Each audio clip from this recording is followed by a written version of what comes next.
बिस्मिल्लाहिर्रहमानिर्रहीम। अस्सलाम वालेकुम नाज़रीन, उम्मीद करता हूँ आप लोग खैरियत से हैं। मेरा नाम एतजाज़ फैसल है और ब्रॉडबेस ट्रेड एंड मार्केटिंग के चैनल के ऊपर आपको खुशामदीद कहता हूँ।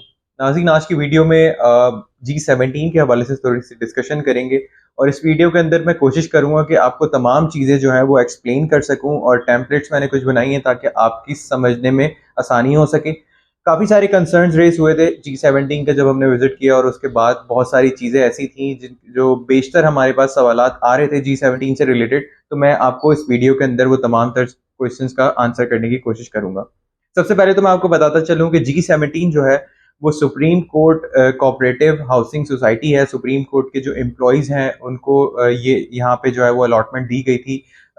बहुत पुरानी कोऑपरेटिव हाउसिंग सोसाइटी है ये। जिस तरह से प्राइवेट कोऑपरेटिव हाउसिंग स्कीम्स होती हैं उस तरह से ही समझिए ये गवर्नमेंट का एक प्रोजेक्ट है और सीडीए के अंदर इस तरह से आता है कि इसके सारी जो भी लीगल जो भी इसके तरीक़ेकार थे, जो भी एनओसीज़ वगैरह हैं, वो सारी सीडीए से अप्रूव्ड हैं। और जिस तरह से आपने देखा है कि G11, G12, G13, G15 में सेक्टर्स हैं, सब सेक्टर्स हैं 1, 2, 3, 4 उसी तरीके से सेम एज़ इट इज़ इसी को ही प्लान किया गया है और उसके बाद जो है फर्दर इसके अंदर अमेंडमेंट्स करती चली जाएँगे वक़्त के साथ-साथ।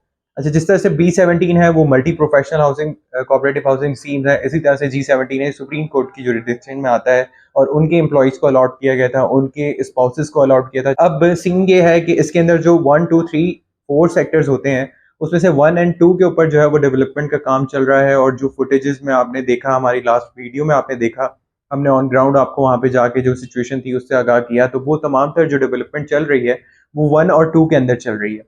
3 और 4 मैं और पर्सनली मेरी टीम जो है वो रिकमेंड नहीं कर रहे हैं और 3 और 4 में इसी वजह से हम काम नहीं कर रहे हैं। उसकी रीज़न ये है कि 3 और 4 में अभी बहुत ज़्यादा टाइम है। हो सकता है वहाँ की फ़ाइल आपको थोड़े से कम प्राइसेज़ में मिल जाए और इनफैक्ट मिलती भी है लो प्राइसेज़ के ऊपर, लेकिन हम लोग उसको डील नहीं कर रहे हैं। हम डील करते हैं 1 और 2 के अंदर। 1 और 2 के अंदर इसलिए डील करते हैं कि वो थोड़ा-सा ईज़ी होता है समझने में भी और आपको जो ग्राउंड के अंदर जो है वो चीज़ें नज़र आती हैं, जितने भी एनओसीज़ और इवन जो मैप रिवील हुआ है वो 1 और 2 का ही हुआ है और इस वजह से जो है 1 और 2 के अंदर हम काम कर रहे हैं। 3 और 4 में बहुत ज़्यादा टाइम हमें नज़र आ रहा है, इस वजह से 3 और 4 में हम इसलिए काम नहीं कर रहे हैं। अब 1 और 2 के अंदर मैं आपको बताता चलूँ कि क्या-क्या चीज़ें हैं और किस तरह से जो है वो प्राइस रेंज है और किस तरीके से जो है वो ऑप्शंस अवेलेबल हैं। कॉस्ट ऑफ लैंड और ऑल ड्यूज़ क्लियर, ये 2 चीज़ें हैं। कॉस्ट ऑफ लैंड जो नॉर्मली किसी भी प्रोजेक्ट के अंदर अब जब आप इन्वेस्टमेंट कर रहे हैं, वहाँ की कॉस्ट ऑफ लैंड होती है। उसके अंदर डेवलपमेंट चार्जेस इंक्लूड किए जाएँ तो ऑल ड्यूज़ क्लियर हो जाती है। ठीक है? डेवलपमेंट कॉस्ट वो होती है जो कि आप जो डेवलप कर रहे होते हैं उनको दे रहे होते हैं। G17 की अगर बात की जाए तो मुमताज़ जो सिटी है उसके जो डेवलपर्स हैं वही इसको डेवलप कर रहे हैं। नेस्पाक इसकी कंसल्टेंसी प्रोवाइड कर रहा है और ऑन ग्राउंड जो है वो काम का आगाज़ अच्छे तरीके से हो चुका हुआ है और काम का आगाज़ चल भी रहा है। फंड से रिलेटेड बात की जाए तो फंड्स का आपको पता है क्योंकि एक गवर्नमेंट एंटिटी है तो फंड्स का कोई एज़ सच मसला नहीं है। ये चाहे जल्दी पेस करें और जल्दी से डेवलप भी कर सकते हैं, लेकिन इसको स्लो पेस में या दरमियानी पेस में लेके जाया जा रहा है। इसकी जितने भी ट्रांसफर्स होते हैं वो सुप्रीम कोर्ट का ऑफिस है ब्लू एरिया के अंदर, वहाँ से सारे ट्रांसफर्स होते हैं और उसके बाद सारी चीज़ें होती हैं। 2 किस्म की कैटेगरीज़ हैं, कॉस्ट ऑफ लैंड और all dues clear. Cost of land में ड्यूज़ जो जितने भी डेवलपमेंट कॉस्ट होती है वो इंक्लूड नहीं होती, ठीक है? और ऑल ड्यूज़ क्लियर के अंदर डेवलपमेंट कॉस्ट इंक्लूड होती है।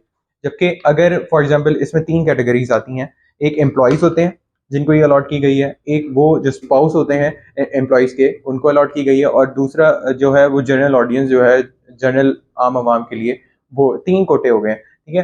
अब आप अगर ऐसी फाइल लेते हैं, आप जनरल ऑडियंस है, तो अगर आप ऐसी फाइल लेते हैं जिसके अंदर कॉस्ट ऑफ लैंड इंक्लूड नहीं है, तो उसके अंदर आपको 2 लाख रुपए पर मरला के कॉस्ट मतलब जो है वो डेवलपमेंट कॉस्ट लगेगी। अगर आप जैसे सुप्रीम कोर्ट के एम्प्लॉय हैं या आपके स्पाउस हैं सुप्रीम कोर्ट के, जिनके नाम पे ट्रांसफ़र है, अगर किसी का इंतकाल हो गया, उसके सुप्रीम कोर्ट के एम्प्लॉय के स्पाउस हैं, तो उनके लिए जो है वो ये है कि वो 1 लाख रुपए पर मरला डेवलपमेंट कॉस्ट है, ठीक है? मोस्टली हम रिकमेंड ये करते हैं कि आप जो है वो ऑल ड्यूज़ क्लियर वाले ही प्लॉट्स लें, वो ज़्यादा आपके लिए बेहतर ऑप्शन होता है और ऑल ड्यूज़ क्लियर के ही जो अब तक के अपडेटेड प्राइसेज़ हैं, जो जिस रेंज के ऊपर वो अवेलेबल हैं, वो मैं आपके सामने इस स्क्रीन के ऊपर भी रखता हूँ। साइज़ेज़ की बात की जाए तो 5 मरला, 7 मरला, 10 मरला, 14 मरला और 1 कनाल के साइज़ेज़ यहाँ पे जो है वो अवेलेबल हैं, ठीक है?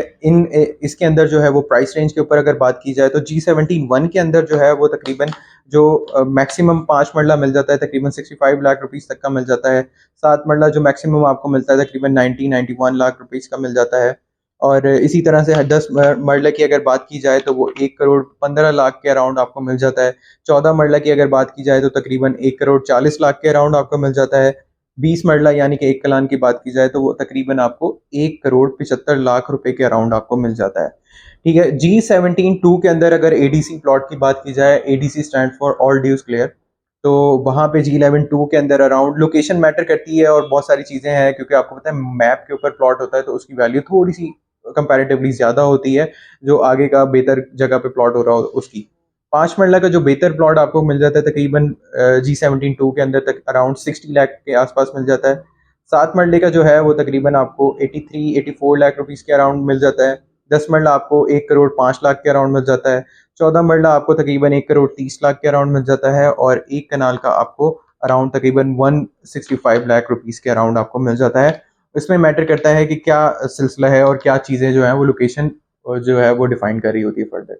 बाकी इसके अंदर टैक्सेस हैं। टैक्सेस जो हैं वो सेलर और परचेजर के ऊपर अगर आप फाइलर हैं तो 1% लगता है, और अगर आप नॉन फाइलर हैं तो आपके पास 2% लगता है। और उसकी प्राइस वो है जो कि कंपनी ने, सॉरी कंपनी कह रहा हूँ, गवर्नमेंट ने जो डिफाइन की हुई है वही प्राइस के ऊपर आपके ऊपर जो है वो परसेंटेज लगती है टैक्सेस की। मतलब जो कि अगर फॉर एग्जांपल अगर 27-28 लाख रुपए मार्केट वैल्यू है कंपनी के अकॉर्डिंग, गवर्नमेंट के अकॉर्डिंग, तो उसकी हिसाब से ही आपके ऊपर जो है वो ट्रांसफ़र के वक्त आपके ऊपर टैक्सेस लगते हैं। तो बेसिकली ये सारी एक था सिलसिला। अब ये सीडीए का सेक्टर है, फ्यूचर में क्या इसका प्लान है, इसके आगे पीछे इसकी लोकेशन की अगर बात की जाए तो लोकेशन बहुत मुनासिब है। मेन श्रीनगर हाईवे के ऊपर इसकी लोकेशन है।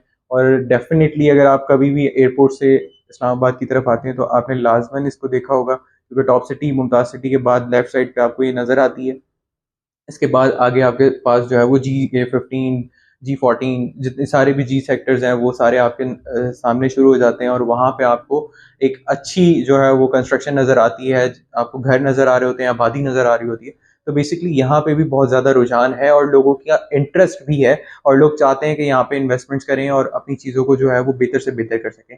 इस हवाले से अगर कोई चीज़ रह गई हो और अगर आप चाहते हैं उसके हवाले से मालूम करना, आपको यहाँ पे इन्वेस्टमेंट करनी है और आप सिक्योर इन्वेस्टमेंट करना चाहते हैं, तो भी आप हमसे रब्ता कर सकते हैं। एक चीज़ मैं आपको और बताऊँ, एक प्राइस रेंज और है, non balloted files. Non balloted files ऐसी हैं जो कि बैलेटेड नहीं है, और उसके अंदर 1 और 2 के अंदर क्या सिलसिला है वो भी मैं आपको बताता चलूँ। तो 5 मरले की फाइल जो है वो तकरीबन 35 तक मिल जाती है, 33-35 तक। 7 मरले की 44-45 तक, 10 मरले की तकरीबन 55 तक अराउंड इसी तरीके से मिल जाती है। 14 मरले की 65 तक मिल जाती है आपको। 1 कनाल की तकरीबन 1 करोड़ 5 लाख तक आपको मिल जाती है नॉन बैलेटेड फाइल, जो कि बैलेटेड नहीं हुई भी होती, जो कि फ्यूचर में बैलेट होगी। अगर आप नॉन बैलेटेड फाइल लेंगे 1 और 2 में लें, ठीक है, 3 और 4 मैं आपको सजेस्ट नहीं करूँगा। अगर आपने बैलेटेड फाइल लेनी है, ऑल ड्यूज क्लियर लें, और आप कोशिश करें कि आप 1 और 2 के अंदर ही इन्वेस्टमेंट्स करें अभी फ़िलहाल, क्योंकि वहीं पर ही क्लैरिटी नज़र आ रही है और उम्मीद है कि वो जल्दी डेवलप हो जाएगा।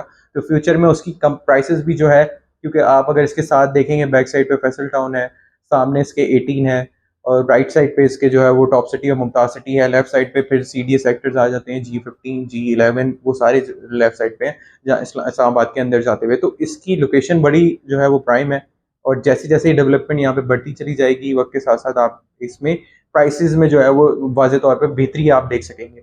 इस हवाले से अगर आपको किसी भी किस्म की मालूमात रिक्वायर्ड हो तो हमारे नंबर्स स्क्रीन के ऊपर मौजूद हैं। आप हमसे रब्ता कर सकते हैं। इंशाल्लाह हम आपको फर्दर जो है वो गाइडेंस भी प्रोवाइड करेंगे और कोशिश करेंगे कि आपको विज़िट्स करवाएँ और सारी चीज़ें जो है वो आपको इंशाल्लाह एंटरटेन किया जाएगा हमारे एंड से। अपना ख़्याल रखिएगा। नेक्स्ट वीडियो तक के लिए मुझे इजाज़त दीजिए। अल्लाह हाफ़िज़।